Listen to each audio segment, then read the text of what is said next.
Hello po, good morning mga mamamayang. Ngayong araw po na to ay gagawa po tayo ng sapin-sapin. Ito na ang mga ingredients sa aking sapin-sapin na lulutuin. Unang-una, glutinous rice flour. Tapos, kailangan din po natin ng coconut milk. At saka kailangan din natin itong ating condensed milk. Ayan na po. Binuksan ko na po. Tapos kailangan din natin ng asukal at saka mani. Ito pong mani ang aking gagamitin para sa toppings. Kasi wala akong grated coconut kaya yan na lang ang aking gagamitin. Maglalagay lang po ako ng 2.5 cups ng glutinous rice. 2.5 cup.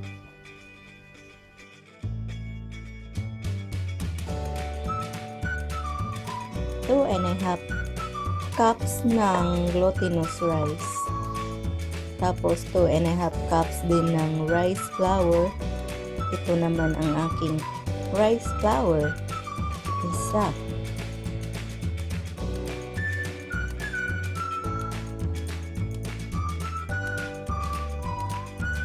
Tapos po maglalagay ako ng 1 cup na asukal. Yan. Yung white ang gamitin niyo. Pagkatapos po mga mamamayang maglalagay po ako ng isang latang coconut milk. Ano ba itong coconut milk na to? Tulog na tulog.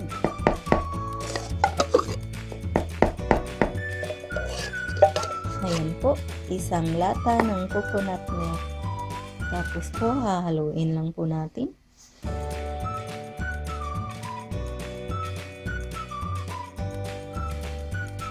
Tapos po maglalagay ako ng condensed na isang lata. Parang kulang yata yung aking coconut milk. So, dadagdagan ko ng isang lata.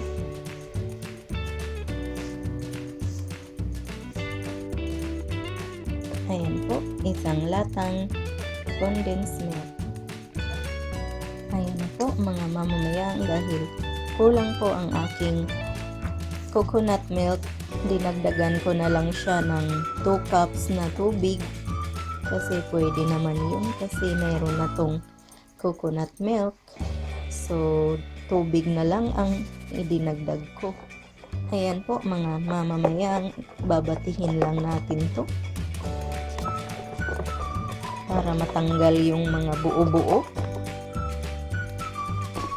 Tapos po mga mamamayang ay gagamitan ko po ito ng strainer kasi marami pang namumuo dito sa aking harina. So, gamitan ko na lang po para mabilis.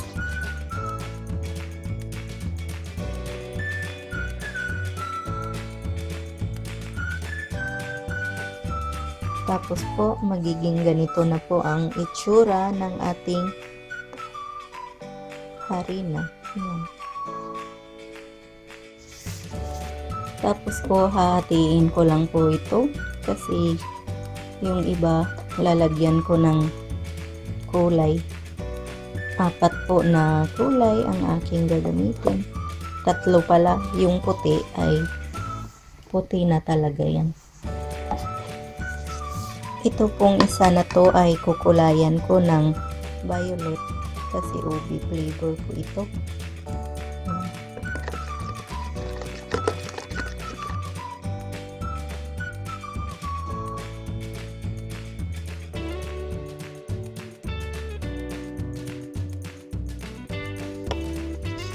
Ito pong isang to ay kukulayan ko naman ng green kasi buko pandan to.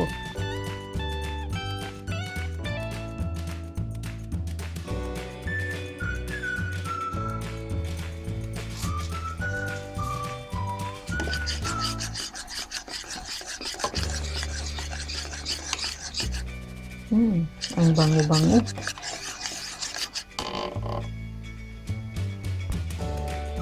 Ayan po mga mamamayang ang kanyang kulay. Ayaw pong pumulang masyado, kaya ganito na lamang po. Magpapainit po muna ako ng steamer. So ayan na po, naisalang ko na ang aking steamer. So papakuluan po muna natin to ang tubig na nasa loob. Ngayon pong kumulo na ang ating steamer, ay pwede na akong maglagay ng purple na harina dito. Wala po kasi akong ibang mapaglagyan, kaya ito na lang ang gagamitin ko. Yan na po mga mamamayang. Ready na po itong lutuin. Ayan na po. Ayan na po mga mamamayang. Ginamitan ko po ng towel para hindi po mabasa yung ating sapin-sapin sa loob. Tapos maghintay lang po tayo ng mga 10 to 15 minutes. Habang ini-steam natin yung ating sapin-sapin, ay gagawa tayo ng mani. Yan. Susukin nyo lang ng toothpick mga mamamayang kung wala na bang sasama. Ngayon po ay maglalagay ako ng green. Tapos ibalik na natin to siya sa kanyang steamer. Tapos tatakpan natin ulit. Tatakpan ulit ng 10 to 15 minutes. At ngayon po ay itutusta na natin itong ating mani dito sa maliit na kawali.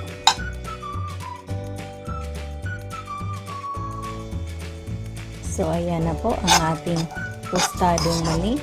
Ready na po ang ilagay mamaya.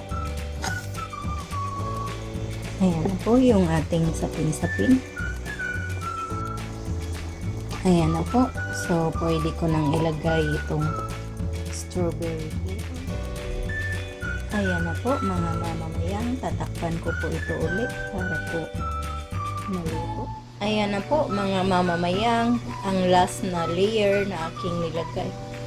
Tapos tatakpan po muna natin to ng mga 20 to 30 minutes. Ito na po yung aking naluto na sapin-sapin. Pero mainit pa po siya. Kaya mamaya na lang po ng konti, pag lumamig na ay tatanggalin. Ayan na po mga mamamayang ang ating sapin-sapin. Luto na at napakasarap po nito. Maraming salamat po sa inyong panunood. Sana nakuha nyo ang reseping ito. Ito po ang inyong Ate Mayang na nagsasabing mabuhay!